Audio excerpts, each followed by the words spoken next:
Hello, friends. Welcome to an Academy. This is me, Dr. Siddharth Arora, and friends, we are continuing with our sessions. ये series है NCERT class 12th की contemporary world politics जो NCERT की book है। मैं उसी को summarise कर रहा हूँ और मैं सिर्फ समराइज ही नहीं कर रहा हूँ, मैं उससे रिलेटेड जो भी इंपॉर्टेंट पॉइंट्स है, जो भी एक्स्ट्रा पॉइंट्स है, मैं सब आपके साथ शेयर कर रहा हूँ। So great opportunity for all of you to make sure कि आपको ये कंप्लीट एडवांटेज रहे कि आप इसको पढ़ना कैसे है and so on and so fourth. Please be very very attentive in this part. मैं हर एक को बोलता हूँ, हर हर लेवल पे चाहे तुम रैंक 1 का एम कर रहे हो, चाहे सिर्फ पास होने का कर रहे हो, चाहे फर्स्ट अटेम्प्टर हो, चाहे सेकंड अटेम्प्टर हो, चाहे तुमने ह्यूमैनिटीज या फिर कोई भी ग्रेजुएशन किया हो, चाहे साइंस में किया हो, चाहे ह्यूमैनिटीज में किया हो, चाहे कॉमर्स में किया हो, आपको UPSC civil service examination pass करने के लिए एनसीईआरटी के बेसिक्स क्लियर होने चाहिए, बिल्कुल 100% क्लियर होने चाहिए। अगर आपके बेसिक्स क्लियर नहीं है, आप जो मर्जी एडवांस टॉपिक कर लो, यूपीएससी सिविल सर्विस एग्जामिनेशन में वो क्वेश्चन आएगा, वो ऐसे चुन के क्वेश्चन पूछेंगे कि आपको लगेगा कैसे यार इनको एग्जैक्टली कैसे पता कि हमें यही बेसिक्स नहीं आते थे। And that's the fun of it and that's the entire entertainment behind UPSC civil service examination कि कुछ तो जीनियस है, some genius sitting over there, जो कि एग्जैक्टली वहां पर चोट करता है, जो ये पकड़ लेता है कि तुम्हें बेसिक्स फंडामेंटल्स आते हैं या नहीं। तो तुम पढ़ लो जितना मर्जी, तुमको ऊंची ऊंची बातें पढ़नी है, research material, rocket science, PhD, वो पूछेंगे तुम्हारे बेसिक्स क्लैरिटी के लिए, और उसके लिए एनसीईआरटी से अच्छा सोर्स नहीं है। लेकिन as I always told you, NCERT पढ़ने का एक तरीका होता है। एनसीईआरटी क्लास 6 से लेकर 7th 8th 9th 10th 11th 12th ऐसे करके होता है। अब प्रॉब्लम ये होती है कि एक बच्चे को जो टॉपिक 6 7th में पढ़ाया जाता है, वही टॉपिक बाद में 11th 12th में या 9th 10th में पढ़ाया जाता है। कैसे कनेक्ट करेगा वो? ओके, उसको कैसे पता चलेगा कि डेमोक्रेसी जो यहाँ पढ़ाया जा रहा है उसका इस डेमोक्रेसी से लेना देना है? उसको कैसे पता चला जाएगा सेक्युलरिज्म जो यहाँ पढ़ाया गया उसका इस सेक्युलरिज्म से लेना देना है? ये काम मैं करूंगा तुम्हारे लिए। So I am doctor Siddharth Arora. Unacademy की दुनिया में मुझे मेरे कोच सेट लाइव SIDLIVE के नाम से जाना जाता है। इसमें एक बड़ी मेजर अनाउंसमेंट है जो आप सब लोग प्लीज याद रख लीजिए। कल 24 नवंबर है। 24 नवंबर 2022 से मेरा brand new comprehensive course on polity start हो रहा है। अब तुम्हें इंतजार नहीं करना है, ये बिल्कुल A to Z, alpha two zeta, A to Z तुम्हारे लिए कॉम्प्रिहेंसिव कोर्स ऑन पॉलिटी है। आपको सिर्फ स्पेशल कोड याद करना है, सेट लाइव SIDLIVE। जब भी आप अन अकेडमी के ऐप पे जाओगे, वेबसाइट पे जाओगे, तो वहां पर रेफरल कोड में ये वर्ड लिख देना, तुमको एक इमीडिएट ह्यूज डिस्काउंट मिल जाएगा and you will become the part of the largest team on Unacademy. ये है मेरा टेलीग्राम चैनल का लिंक, जिस पे मैं updated knowledge of political governance, international relation for UPSC civil service examination तुम्हारे साथ शेयर करता रहता हूँ। तुम इस वीडियो को पॉज करके इस लिंक को शेयर कर सकते हो, और अपने मोबाइल कैमरा से, एक और तरीका है, मोबाइल कैमरा से इस कोड को स्कैन कर लोगे, तब भी तुम डायरेक्टली मेरे टेलीग्राम चैनल पर पहुंच सकते हो। So be a part of my Telegram channel. We are on an academy, the largest online learning platform in India with the best of the best educators. And when I say best of the best educators, ये political governance, international relation ही नहीं, इसमें history, geography, economy, prelim से लेकर main तक, main से लेकर optional तक, optional से लेकर इंटरव्यू तक हम आपका साथ देंगे। सो यही जिस बैच की मैं बात कर रहा था, ये सिर्फ पॉलिटी का ही नहीं है, सारे सब्जेक्ट्स के लिए है, जो कल से स्टार्ट हो रहे हैं 24 नवंबर से। जो बाइलिंगुअल कोर्सेज है उनको नाम दिया गया है आरंभ, और जो इंग्लिश, प्योर इंग्लिश में पढ़ाया गया है, उनको नाम दिया गया है एक्सपेडिशन बैचेस। 100% सिलेबस कवरेज होगा, टॉपिक वाइज प्रैक्टिस सेशंस होंगे, access to Unacademy notes होंगे। आपको कोड यूज करना है SIDLIVE, set live referral code, और ये ही दो वो कोर्सेस है। चाहे आपको बाइलिंगुअल चाहिए, चाहे आपको इंग्लिश चाहिए, both of them are available. और सबसे मजेदार बात यह है कि इस टाइम पर अर्ली बर्ड ऑफर चल रहा है। 18 मंथ प्लस GS कोर्स में 49,000 रुपीज में आपको मिल जाएगा, 18 मंथ आइकॉनिक कोर्स में 58,000 में मिल जाएगा। कोड याद रखना है, सेट लाइव SIDLIVE। और अगर तुम्हारे पास मनी की प्रॉब्लम है, डोंट वरी, अन अकेडमी तुम्हें 0% EMI पर लोन देगा। मेक योर सेल्फ और give your self a realistic chance of cracking this exam. पैसे की प्रॉब्लम नहीं, कोई बात नहीं, अन अकेडमी आपके साथ है till the last day. You are a wise gang of students, take a wise decision but take it now. हम लोग कौन सी बुक कर रहे हैं? हम लोग बुक कर रहे हैं कंटेम्प्ररी वर्ल्ड पॉलिटिक्स। सो हम लोग बुक कर रहे हैं कंटेम्प्ररी वर्ल्ड पॉलिटिक्स, और इस कंटेम्प्ररी वर्ल्ड पॉलिटिक्स में या तो आप पीडीएफ लेकर या फिर बुक है, जो मर्जी, ये इस क्लास से पहले या फिर इस क्लास के बाद पढ़ लीजिए, राइट? बिकॉज साथ साथ में तो होगा नहीं, तो इसको पढ़ लेंगे, बाद में भी पढ़ेंगे, तब भी तुम्हें इंटरकनेक्शन आ जाएगा, तुम्हें समझ में आ जाएगा कि मैंने किस तरह से इसको कनेक्ट किया है।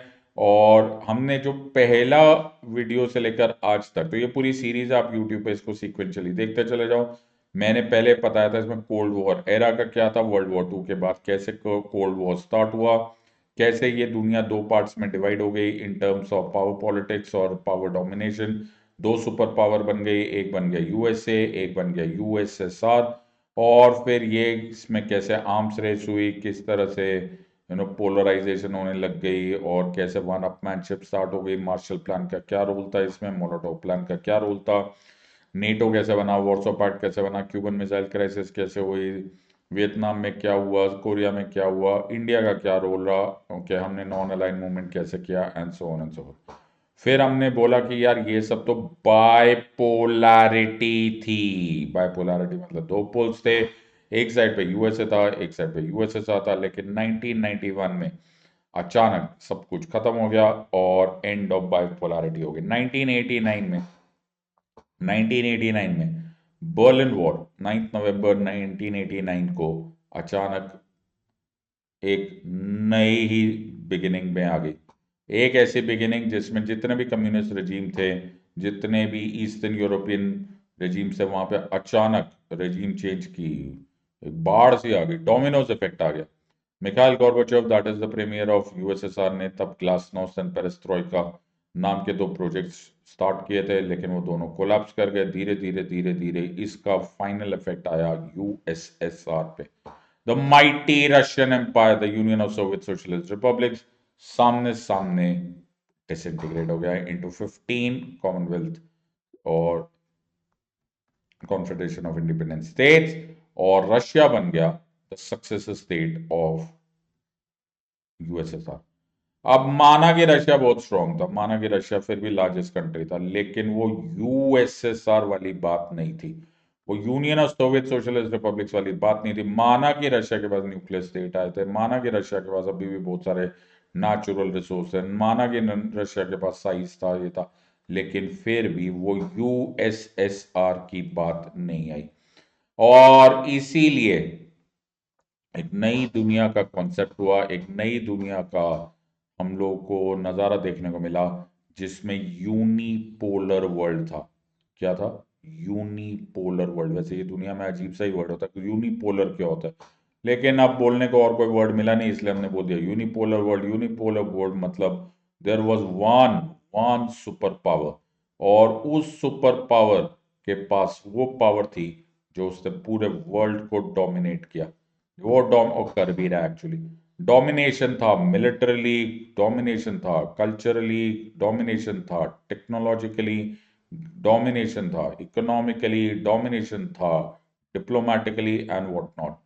इस कंप्लीट डोमिनेशन को, इस कंप्लीट डोमिनेशन को पॉलिटिकल साइंस में एक वर्ड यूज किया जाता है, और उस वर्ड को बोला जाता है हेजेमनी। क्या वर्ड बोला जाता है? Hegemony. So this is the chapter which will deal with what is called as hegemony. Okay, so ये hegemony हमने बहुत जगह देखा। जो लोग पॉलिटिकल साइंस के स्टूडेंट है, एंटोनियो ग्राम्स्की ने वर्ड यूज किया था hegemony। hegemony एक्चुअली उससे भी बहुत पहले वर्ड से आया हुआ है, ये ग्रीक एंड लैटिन स्टोरी से आया हुआ है, देयर इज एन hegemony। और ये hegemony पहली बार नहीं हुआ है, आई एम श्योर 100% कि ये पहली आखिरी बार भी नहीं हुआ होगा। हेजेमनी पहले भी हुआ है, जब पूरी दुनिया में एक ही का वर्चस्व चलता है, एक ही की डोमिनेशन चलती है, या फिर एक ग्रुप की डोमिनेशन चलती है, if not necessarily an individual country, या किसी एक ग्रुप, किसी अलायंस की चलती है। तो ये एक जमाने में फ्रांस का भी था, एक जमाने में ये ब्रिटिश एम्पायर का भी था। तुमने ये बात बड़ी सुनी होगी, बड़ी कॉमनली बोलते हैं कि ब्रिटिशर्स बड़े प्राउड थे, इस बात के लिए बोलते थे कि हमारा क्या बोलते? The empire never sets on the British empire. बड़े अकड़ थे। बस सिचुएशन ये थी कि ये सिचुएशन कभी भी परमानेंट नहीं रहती, इट इज नेवर परमानेंट, ये हमेशा चेंजिंग होता है। बिकॉज जो पावर्स स्टेटस क्यों मेंटेन करना चाहते हैं कि भैया हमारी पावर चलती रहे, उसके लिए हमेशा चैलेंजिंग पावर्स खड़ी होती है। तो ब्रिटिश एम्पायर को पहले 1900s में से चैलेंज दिखने स्टार्ट हो गए थे। तो ब्रिटिशर्स को पहले चैलेंजेस दिखने स्टार्ट हो गए थे, obviously in the form of USA की, एंड इवन यूएसएसआर, कि भैया तुम्हारे दिन हो गए खत्म।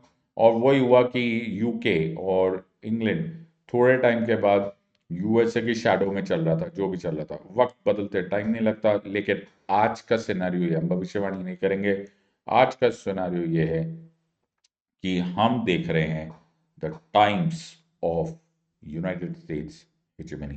तो पहले एक जमाना था जब ब्रिटिशर्स का चलता था, उसे बोलते थे पैक्स ब्रिटानिक, पैक्स ब्रिटानिका, इसको बोलना ही बड़ा टंग ट्विस्टर है।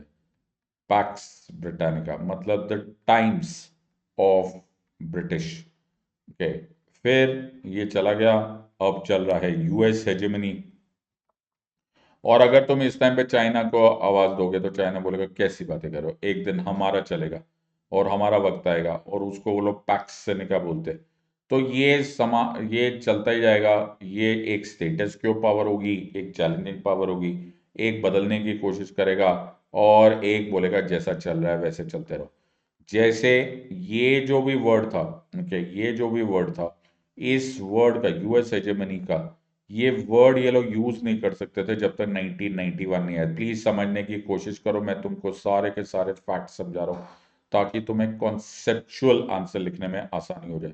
सो 1991 में यूएस हेजेमनी का सो कॉल्ड आविष्कार हुआ। ऐसा नहीं था कि आविष्कार मतलब ये एक नया पॉलिटिकल कॉन्सेप्ट बन के आया, और वो इसलिए आया बिकॉज सोवियत यूनियन चला गया था। सो सोवियत यूनियन चला गया और वो अचानक ही गायब हो गया। ओके, ये अचानक ही गायब हो गया। तो इसको समझाने के लिए एनसीईआरटी बड़े अच्छे तरीके बताते हैं। लोग क्या करते हैं, दे डोंट अंडरस्टैंड कि एनसीईआरटी एक कंप्लीट बुक है, और हर बुक की तरह, हर ऑथर की तरह उसका समझाने का एक तरीका है, एक अप्रोच है। जैसे जब मैं पढ़ाता हूँ प्लस क्लासेस में, तो उसका एक अप्रोच है। तुम बोलोगे ना सर हमें तो वो बता दो जो हमें समझना है, ऐसे नहीं चलेगा। You will have to understand the movie as per the director, you have to understand the book as per the author, you have to understand पूरी स्टोरी। तो इसमें सबसे पहले आपको वर्ड बाय वर्ड जाना बड़ा जरूरी है, क्योंकि बिना बात पे तो किसी ने कुछ लिखा नहीं है। वो भी स्पेशली इस स्टेज पे जो ये 11th 12th की बुक्स है, इसमें तो बिल्कुल भी ऐसे नहीं होना चाहिए। So let us understand. So the context there is, बहुत ही सॉलिड क्वेश्चन है, और तुम इसको क्वेश्चन को आंसर देना लेकिन बाद में। तो इसमें ये एक स्टूडेंट है, ओके, और इसने साइंस सब्जेक्ट्स नहीं ऑप्ट किए, मतलब समझो ना, जो 10th के बाद हमें बोलते साइंस लो कॉमर्स लो। तो इसमें लिखा है I am glad I did not opt for science subject, और else I would have been a victim of US hegemony. Can you think how and why? यार बताओ, ये भी क्या हेडेक है? Are you understanding? तो तुमको ये समझ में आने के लिए तो मैं चाहूंगा कि तुम इस क्वेश्चन की बड़ी जबरदस्त लेयरिंग है। ओके, ये इतना आसान नहीं है, लेकिन जैसे ही तुमने इसका आंसर ढूंढ लिया, तो तुमको इस पूरे पूरे चैप्टर का, और इनफैक्ट हेजेमनी का क्या एसेंस होता है वो तुम्हें समझ में आ जाएगा। तो इसमें पहले हम ये स्टोरी समझते हैं। तो इसमें एक आयशा, जबू एंड आंद्रे का एक डिस्कशन हो रहा है। ये तीन बच्चे हैं जो डिस्कस कर रहे हैं, और प्लीज इसको समझो। और मैं जैसे बोलता हूँ कि एनसीईआरटी के ऑथर को एनसीईआरटी के ऑथर की मर्जी से पढ़ो। Okay, so Ayesha was doing very well in her studies at high school and in the outskirts of Baghdad. So ये इराक की कैपिटल बगदाद की बात हो रही है, and was planning to study medicine in university. She lost the leg in 2003 when a missile slammed into an air raid shelter in which she was hiding with her friends. Now she is learning to walk all over again. She still plans to become a doctor, but only after, ये word पकड़ो, but only after the foreign आर्मीज leave her country. तो ये एक बच्ची की बात बोल रही है, आयशा, जो बगदाद में रहती थी और एक एयर रेड में, एक मिसाइल अटैक में उसको अपना पाँव खोना पड़ा। वो अभी किसी भी तरह से रिहैबिलिटेट हो रही है। वो पहले भी डॉक्टर बनना चाहती थी, अब भी वो डॉक्टर बनना चाहती है, लेकिन उसके जो सपने हैं वो तब पूरा करना चाहती है जब उसके देश में से फॉरेन आर्मीज चली जाए। थोड़ी देर के बाद इस पैराग्राफ पे बाद में आते हैं। दूसरा जो दूसरा पैराग्राफ है वो भी इससे रिलेटेड ही है। So let us understand that. Jabu is a talented young artist who lives in Durban. तो ये हो गया डरबन, साउथ अफ्रीका। देखो, पढ़ने का एक तरीका होता है, उसको समझो। His paintings are heavily influenced by traditional tribal art forms. He wants to go to art school and later open his own studio. However, his father wants him to study for an MBA and then join family business. The business is not doing well. Jabu's father feels that with an MBA degree, Jabu will be able to make family business profitable. तो ये बच्चा कुछ और ही जिंदगी में करना चाहता है, ये आर्टिस्ट वगैरह बनना चाहता है, ओके, आर्ट सीखना चाहता है। लेकिन इसके फादर बोलते हैं कि हमारा जो खानदानी बिजनेस है उसको ठीक करना है, तो तुम्हें एमबीए कर लेना चाहिए। एमबीए करोगे तो फैमिली बिजनेस अपने आप प्रॉफिटेबल हो जाएगा। अच्छा जी, वेरी गुड। ओके, एक और है। तो एक और example. Andre is a young man living in Perth, Australia. His parents are immigrants from Russia. His mother gets very angry every time Andre puts on blue jeans to go to church. क्या बातें हो रही है यार, blue jeans, पढ़ लो यार। She wants him to look respectable in church. Andre tells his mother that jeans are cool. तुम लोग करते हो ना, हाँ sir, oh wow, very very cool, okay. That they give him the sense of freedom. Andre's father reminds his wife how they too used to wear jeans when they were youngsters in Leningrad, and Leningrad as in USSR, and for the same reason that the son now invokes. So, Andre has an argument with his mother. Jabu may be forced to study a subject that he has no interest in. Aisha has lost a leg and is lucky to be alive. How can we even discuss the problem in the same breath? We can and we must do so. तो मैंने तुम्हें 3 ये topics दे दिए, okay.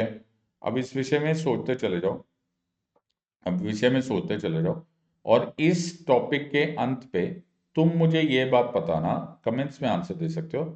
तुम मुझे ये बताना कि ये हेजेमनी से कैसे, उससे कुछ भी टॉपिक पढ़ा रहे हो, ओके। ये 3 एग्जाम्पल्स अमेरिकन हेजेमनी से कैसे रिलेटेड है, इस विषय में तुम विचार करना और मुझे कमेंट सेक्शन में आंसर देना कि हाउ आर दीज थ्री करीब करीब कोई लेना देना नहीं है। How do you relate this to American hegemony? ये यूनाइटेड स्टेट, अच्छा, ये अमेरिकन वर्ड से भी एक मेरे को एतराज है। अब क्या हो गया? तो एनसीईआरटी बुक बोलती है कि सिद्धार्थ, तुमने ये यूज कैसे किया हेजेमनी, ओके, तुम अमेरिकन वर्ड कैसे यूज करते हो? मैंने कहा अमेरिका अमेरिका होता। बोले ना, तुम्हें ज्योग्राफी नहीं आती। बोले मतलब? बोले तुम्हें ज्योग्राफी नहीं मालूम है, अमेरिका नाम की कोई कंट्री नहीं है। मैंने कहा कैसी बातें कर रहे हो, तुम्हें नहीं मालूम अमेरिका नाम की कंट्री? बोले बॉर्न इन द यूएसए। बोले यही तो बात है, अमेरिका एक कॉन्टिनेंट है, ओके। अमेरिका, वो भी north America, south America, 2 continents है। और आज हमारी आइडेंटिफिकेशन ये हो गई है कि हम एक कंट्री को, जिसमें कि और बहुत सारी कंट्रीज मिलके कॉन्टिनेंट बनाती है, लेकिन हम यूएसए को रेफर कर देते हैं एज अमेरिका। तुम समझ रहे हो ये कितना बड़ी बात है? अगर एक मूवी को, एक पिक्चर को, अगर हम ये बात बोले कि यार ये मूवी का ना हीरोइन का नाम याद, ना विलेन का नाम याद, ना म्यूजिक डायरेक्टर, ना डायरेक्टर, कुछ नहीं, सिर्फ ये बोले क्या ये फला फला हीरो है, इस पिक्चर में कौन है जी, इस पिक्चर में XYZ हीरो है, तो तुम्हें अजीब नहीं लगेगा कि यार एक हीरो या एक एक्टर उस मूवी का केवल एक पार्ट था, लेकिन उसकी इतना जबरदस्त वर्चस्व था, इतना जबरदस्त इन्फ्लुएंस था कि लोग यही बात भूल गए कि भाई मूवी में और बहुत सारे लोग होते हैं। और सब कुछ अगर तुम सिर्फ उस एक हीरो, उस एक एक्टर के नाम से आइडेंटिफाई कर रहे हो, इसी को वर्चस्व बोलते हैं, इसी को हेजेमनी बोलते हैं।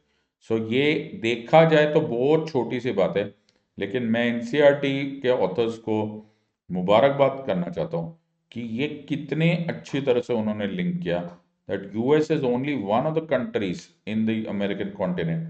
उसके बावजूद हम वर्ड अमेरिका को यूज करते हैं as United States of America के लिए। सो ये अपने आप में बड़ी आइडेंटिफिकेशन है। तो हम लोग जो बोलते हैं कि यूनाइटेड स्टेट्स की हेजेमनी है या नहीं है, तुम्हें पता चल जाएगा भैया बहुत मेजर हेजेमनी है, वो हमारे शब्दों में आते हैं। जिसको तुम अमेरिका बोल रहे हो, वो अमेरिका एक कॉन्टिनेंट था।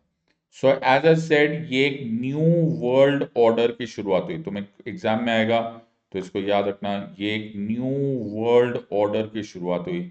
और ये एक न्यू वर्ल्ड ऑर्डर का जो शुरुआत हुई, ये 1991 के बाद हुई। सो 1991 का concept, okay, concept actually technically speaking was the end of Cold War. Okay, so let us understand कि ये हुआ कैसे, बिकॉज ऐसा तो नहीं था, ओके, ऐसा तो नहीं था दैट ये पहले से इसके साइंस एंड सिंबल्स नहीं आए थे, ओके, बट ये सिचुएशन 1991 के बाद कुछ तो हुआ होगा जो हमको ज्यादा समझ में आया नहीं लग गया होगा। सो लेट अस अंडरस्टैंड दिस और नॉट। सो प्लीज याद रखना, इसमें स्टोरी स्टार्ट करनी पड़ेगी हमें 1945 से। मैं ये हेजेमनी, सो टू से, ये नहीं स्टार्ट हुआ था 1945 में। बात समझ में आ रहा है या नहीं? सो 1945 में सो कॉल्ड हेजेमनी नहीं थी। Yes, there was some arm flexing going on, क्योंकि इनके पास मिलिट्री थी, बट मिलिट्री इनके काउंटर भी होती थी क्योंकि यूएसएसआर था, राइट। इनके पास डिप्लोमेटिक पावर थी तो वो इधर भी था। तो ये चल जरूर रहा था, लेकिन हेजेमनी, वर्चस्व नहीं चल रहा था।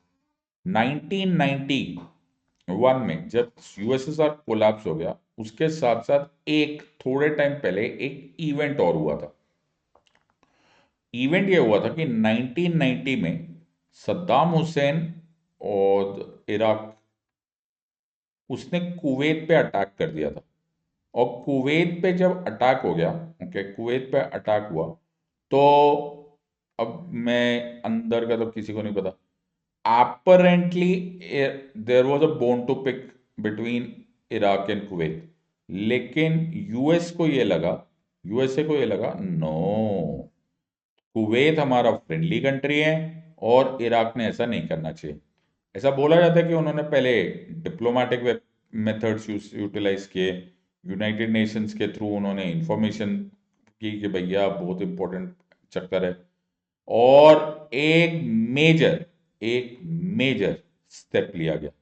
जॉर्ज बुश द सीनियर, जो जो जॉर्ज बुश, एक 2001 वाले जॉर्ज बुश है, जॉर्ज बुश द सीनियर जो प्रेसिडेंट ऑफ यूएसए, उन्होंने इस दिन ही अनाउंस किया था कि वक्त आ गया है जब एक न्यू वर्ल्ड ऑर्डर को एस्टैब्लिश करना पड़ेगा।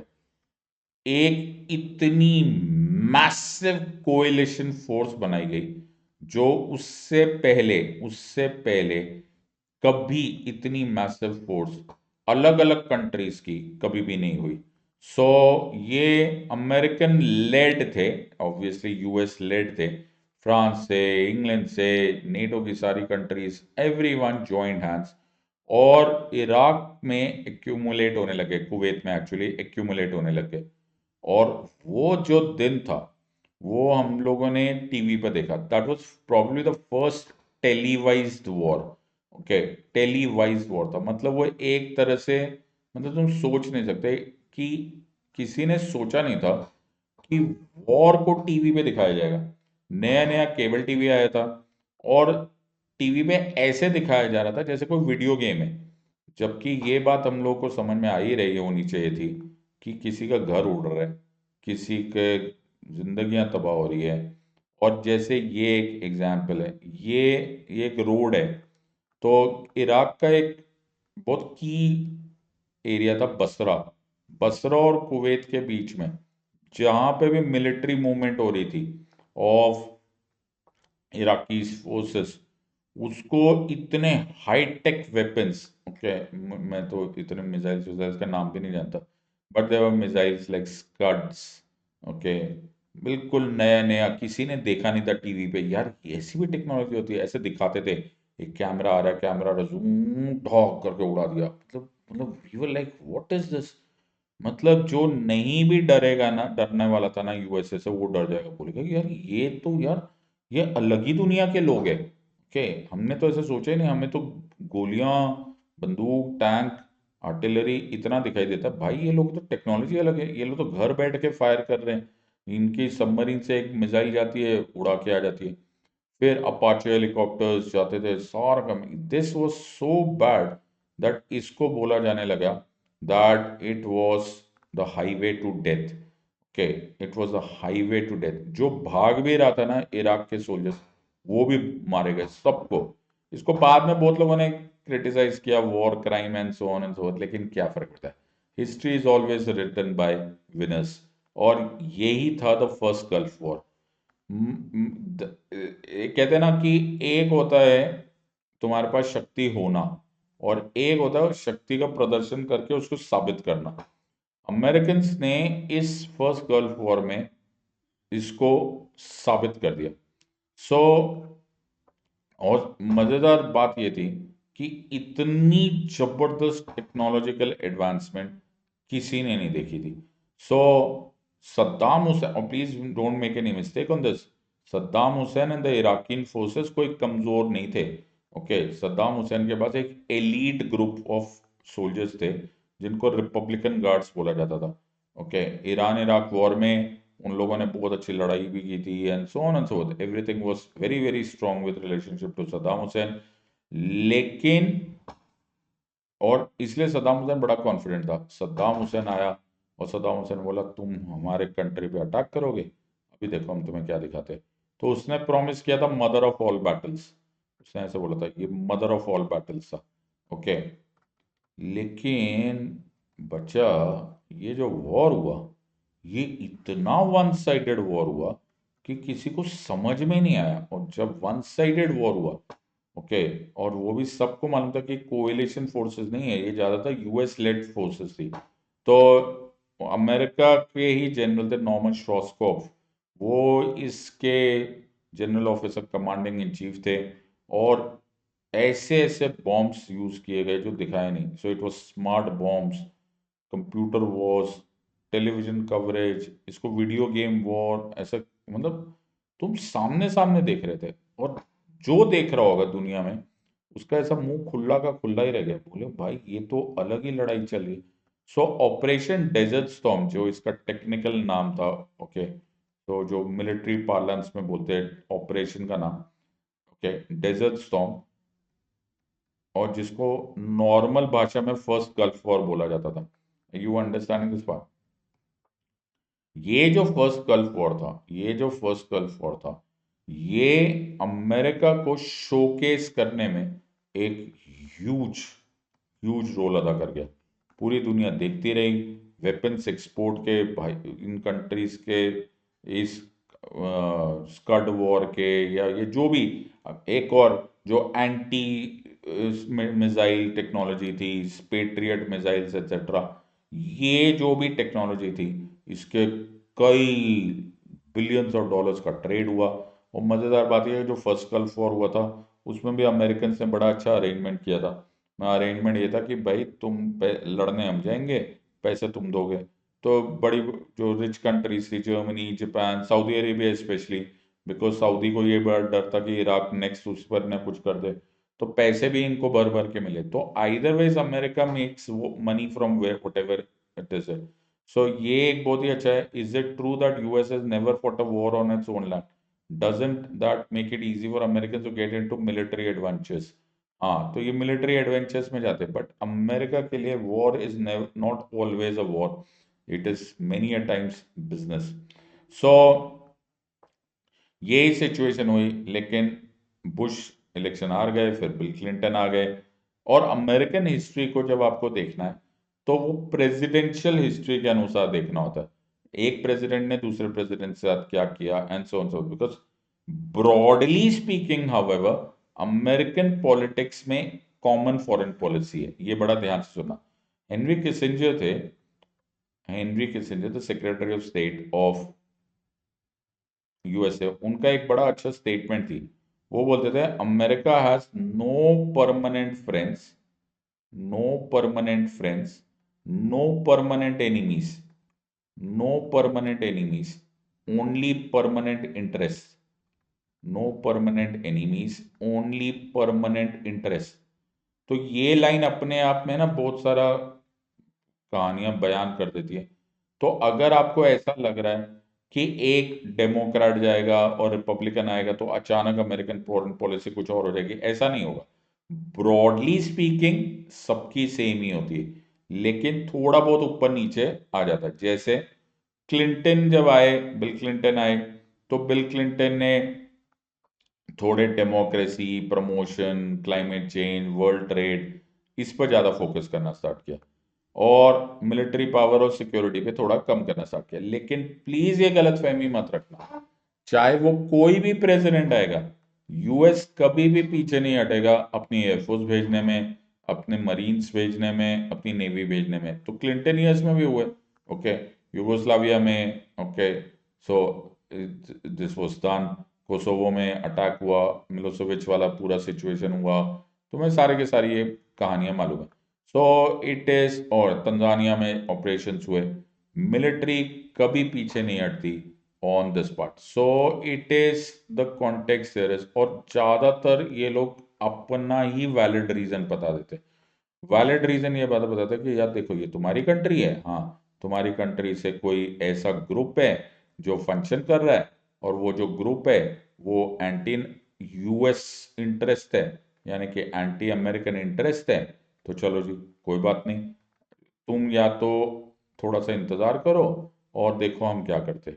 और फिर थोड़ी देर बाद पता चलेगा तुम्हें नेवी दिख रही है, मरीन्स दिख रहे हैं, एयर स्ट्राइक्स हो रहे हैं, बॉम्ब्स आ रहे हैं, and so on and so ये बहुत ही बड़ा इजी मेथोडोलॉजी है of US to go and interfere in the sovereignty, in the military space, on the territory of another country. अब दोनों ही बातें, बोलना बड़ा आसान है, बोलना बड़ा आसान है कि ये करते हैं इंटरफेयर, कितनों की एबिलिटी है इंटरफेयर करने की, कि तुम एक फॉरेन टेरिटरी में हजारों किलोमीटर दूर जाकर अपनी गनशिप भेजो। और इसको इसको निक्सन भी बोला जा करते थे, तो प्रेसिडेंट निक्सन जो थे, ओके, वो वर्ड यूज करता था गन बोट डिप्लोमेसी। ये गन बोट डिप्लोमेसी देखो, तुम इसको नोटिस करो, ये बहुत ही खूबसूरत कनेक्शन है। गन बोट डिप्लोमेसी एक तरह से हार्ड पावर है, ओके, हार्ड पावर वो यूज कर पाता है जिसके पास हेजेमनिक पावर है। और मैंने तुम्हें बोला था हेजेमनी जो है वो ऐसा नहीं है कि आज अमेरिकन के पास है तो उससे सालों, मतलब जब से सूरज चांद बना तब से वह उनके पास है, नो। एक जमाने में ये नेपोलियन के पास भी था, तब नेपोलियन बोलता था कि you must always carry iron hand in a velvet glove, ये तुम्हारा था। ब्रिटिशर्स जब थे तो वो यही बात बोलते थे, the sun never sets on the British empire, हर एक की अपनी अपनी लाइन थी। सो इसी का जो वन ऑफ द थिंग्स जो कि ऑब्वियसली शुरुआती थी, अब पता नहीं ये शुरुआत है कि अंत है कि क्या है।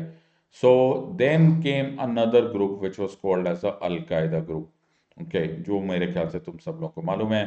सो 9/11 जिसे बोला जाता है, 11 सितंबर 2001, और जिन लोगों को नहीं समझ में आ रहा है 11 सितंबर को 9/11 क्यों बोलते हैं, because American way of writing date ऐसी होती है, 9/11, 11वां दिन, 9वां महीना, ओके, हम लोग ऐसा उल्टा लिखते हैं। तो ये वो था जिसमें द वर्ल्ड ट्रेड सेंटर्स के ट्विन टावर्स पर अलकायदा के टेररिस्ट ने एक प्लेन, अलग अलग टाइम पर एक साथ ही बहुत सारे प्लेन्स हाईजैक किए, और फिर एक सुसाइड मिशन में ठीक जाकर इन दोनों वर्ल्ड ट्रेड सेंटर्स के दोनों टावर्स में क्रैश कर दी। हजारों लोगों की डेथ हो गई, हजारों लोगों की, okay, the numbers must be into several thousands. और अमेरिकन्स को वो पुराना जमाना याद आ गया जो एक बार उनको बहुत पहले 1941 में मिला था। 1941 में जापानीज नेवी ने एक अनप्रेसिडेंटेड अनप्रोवोक्ड अटैक किया था और उसको पर्ल हार्बर का अटैक बोला जाता है। अमेरिकन उस झटके की वजह से, उस धोखे की वजह से, उस अटैक की वजह से वर्ल्ड वॉर टू में एंटर किए थे। और वही इनको लगा कि ओहो ये वही आ गया, yes, and this led to one big war, and this war was called as war against terrorism. So अब तक फिर से प्रेसिडेंट आ चुके थे, बुश द जूनियर, ये बुश द सीनियर जो गल्फ वॉर वन में थे, ओके, बुश द सीनियर जो गल्फ वॉर वन में थे, वो पॉलिसी अब कैरी ऑन होनी थी बुश द जूनियर के बाद। सो नेक्स्ट प्रेसिडेंट थे, और ये इनके पास एक बहुत हार्ड व्यू था, और इन्होंने एक लॉन्च किया what is called as global war on terror.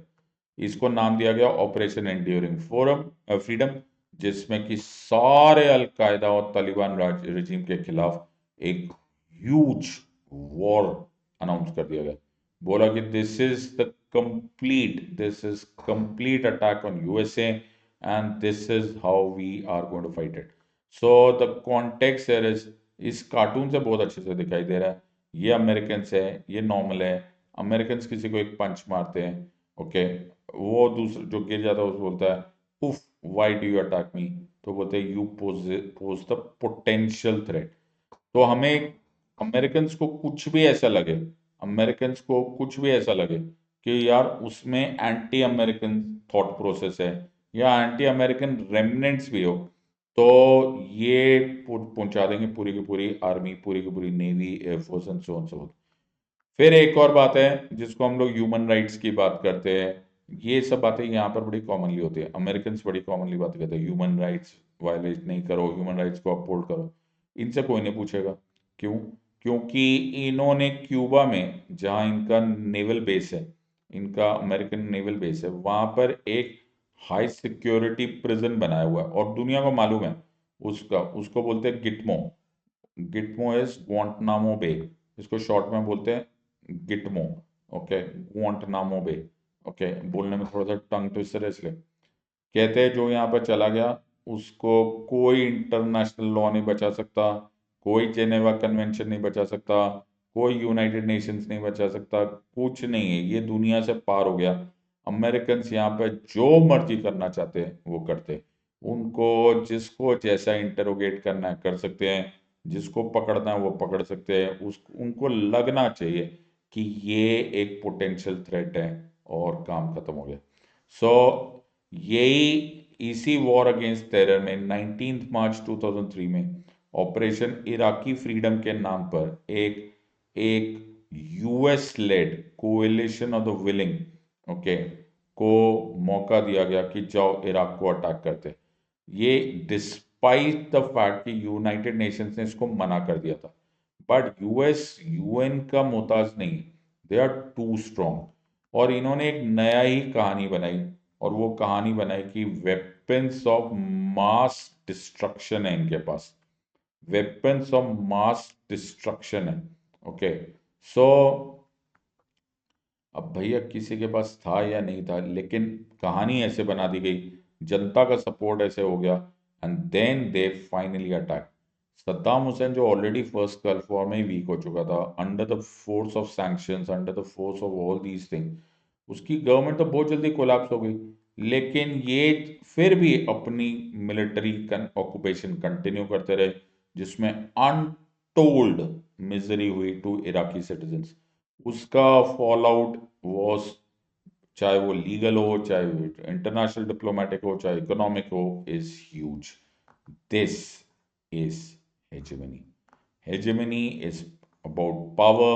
Hegemony is how to gain and retain power and have the complete वर्चस्व और superiority. सो हमने आज हेजेमनी पढ़ लिया है, ओके। हम नेक्स्ट आज हमने जो कॉन्सेंट्रेट किया वो मिलिट्री मेथड पे किया।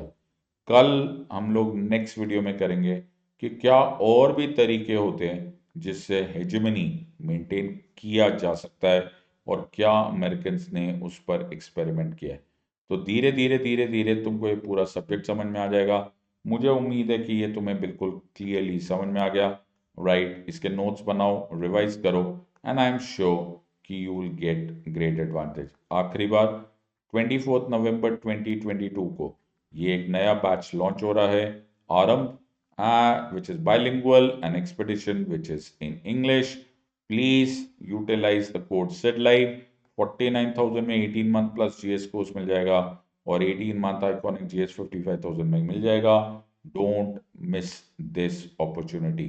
You're a wise gang of students. Take a wise decision, but take it now. In the words of An Academy, let's crack it. Until next time, God bless. Thank you and Jai Hind.